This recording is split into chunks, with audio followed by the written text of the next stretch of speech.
স্বামীকে এড়িয়ে প্রেমিকের সাথে পরকীয়া করতে গিয়ে ধরা পড়ে যায় গৃহবধূ। এরপর গ্রামবাসী এবং পরিজনরা দুজনকে ধরে বিয়ে দিয়ে দেন। নতুন স্বামীর সঙ্গে 3 মাস ঘর সংসারও হয়। 3 মাস পর মন্তেশ্বর উজনা গ্রামে পুরাতন শ্বশুর বাড়ির ঘর থেকে ঝুলন্ত দেহ উদ্ধার হলো গৃহবধূ। এর জেরে 2 শ্বশুর বাড়ির চক্রান্তের ফলে মেয়েকে খুন করে ঝুলিয়ে দেওয়ার অভিযোগ তোলেন মৃতার বাবা। 4 বছর আগে মন্তেশ্বরে উজনা গ্রামে পরিমল ঘোষের সঙ্গে হিন্দু শাস্ত্র মতেই বিয়ে হয়েছিল ভাতার থানার কুবাজপুর গ্রামের সুপ্রিয়া ঘোষের।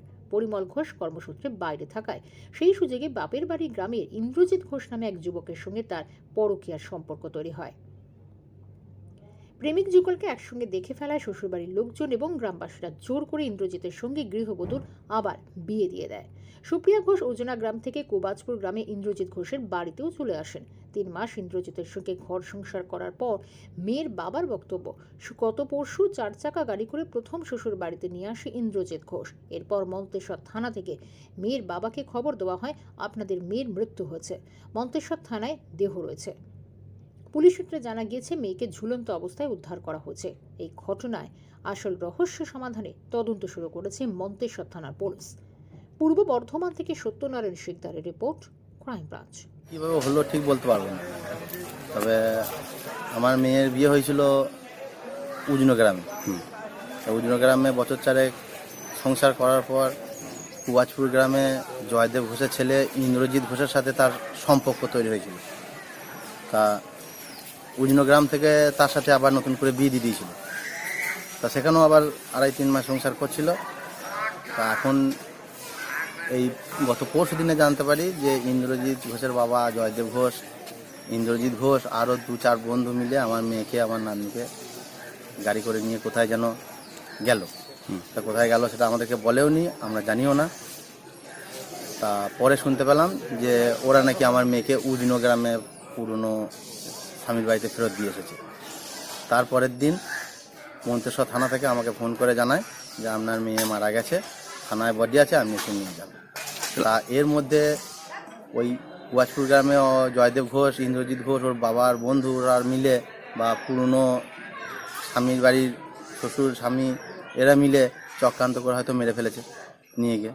আপনার মেয়ের যে প্রথম বিয়ে হয়েছিল সেই স্বামী বর্তমানে কোথায় থাকেন? সে কর্মসূত্রে বাইরে থাকে। এখনো কিন্তু বাইরে আছে? আমি ঠিক জানি না বাড়িতে আছে না বাইরে আছে, আমার তো জানা নেই। তাই এরা সবাই মিলে নিয়ে গিয়ে মেরে ফেলেছে, এইটাই জানি, আমি মনে করছি, আমার ধারণা। এখন আপনি কি ভাবছেন? ভাবার কিছু নাই। এই মেয়েকে নিয়ে গিয়ে যারা এইভাবে মেরে ফেলেছে, আমি চাই তাদের শাস্তি হোক। এমন ঘটনা যেন আর বারবার না ঘটে, অন্য বাবা মায়ের সাথে না ঘটে, অন্য মেয়ের সাথে না ঘটে, এইটাই চাই। তাহলে আপনারা ওই যে আপনার গ্রামে যে ছেলেটার সাথে সম্পর্ক, তাহলে আপনার জামাই কোথায় ছিল তখন? কোন জামাই কথা বলছেন? প্রথম জামাই বাড়িতে উজনোতে। না, যখন প্রথম মানে ঘটনাটা ঘটে ওই যে পরকীয়া ব্যাপারটা, হ্যাঁ, তখন আপনার জামাই কোথা থাকছে? সে বাইরে ছিল, কর্মসূত্রে বাইরে থেকে বাইরে ছিল। ওই ছেলেটি কি মানে উজনো গ্রামে যেত? হ্যাঁ, যেত বলছে তো, আমি কি করে জানবো? আমাকে একদিন গিয়ে দেখলাম বাড়িতে রয়েছে, ধরে বেঁধে রেখে দিয়েছে, বললো প্রায় দিনই আসে। সেটা উজনো গ্রামের লোকেরা আমাকে বললো। আবার উজনো গ্রাম থেকে কোবাজপুর থেকে আবার কি করে উজনো গ্রামে গেল আপনার? সেটা তো আমি জানি না, সেটা ওই জয়দেব ঘোষ আর ওই ইন্দ্রজিৎ ঘোষ ওর বাবা ওরা জানে। গাড়ি করে চাপিয়ে নিয়ে চলে গেল, কোথায় গেল। কেউ বলছে পুরনো স্বামীর বাড়িতে ফেরত দিতে গিয়েছে উজনোতে, আর কেউ বলছে কি জানি কোথায় গিয়েছে। এখন দেখছি মেয়ে এই থানায় মরে পড়ে।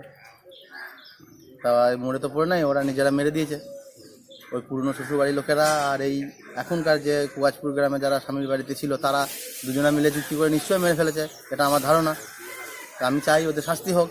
পুলিশকেও সেই মতন বলেছি ব্যবস্থা নিতে, যাতে এমন ঘটনা আর কোনো বাবা মায়ের সাথে না ঘটে, কোনো মেয়ের সাথে না ঘটে। এর থেকে আর কি বলবো।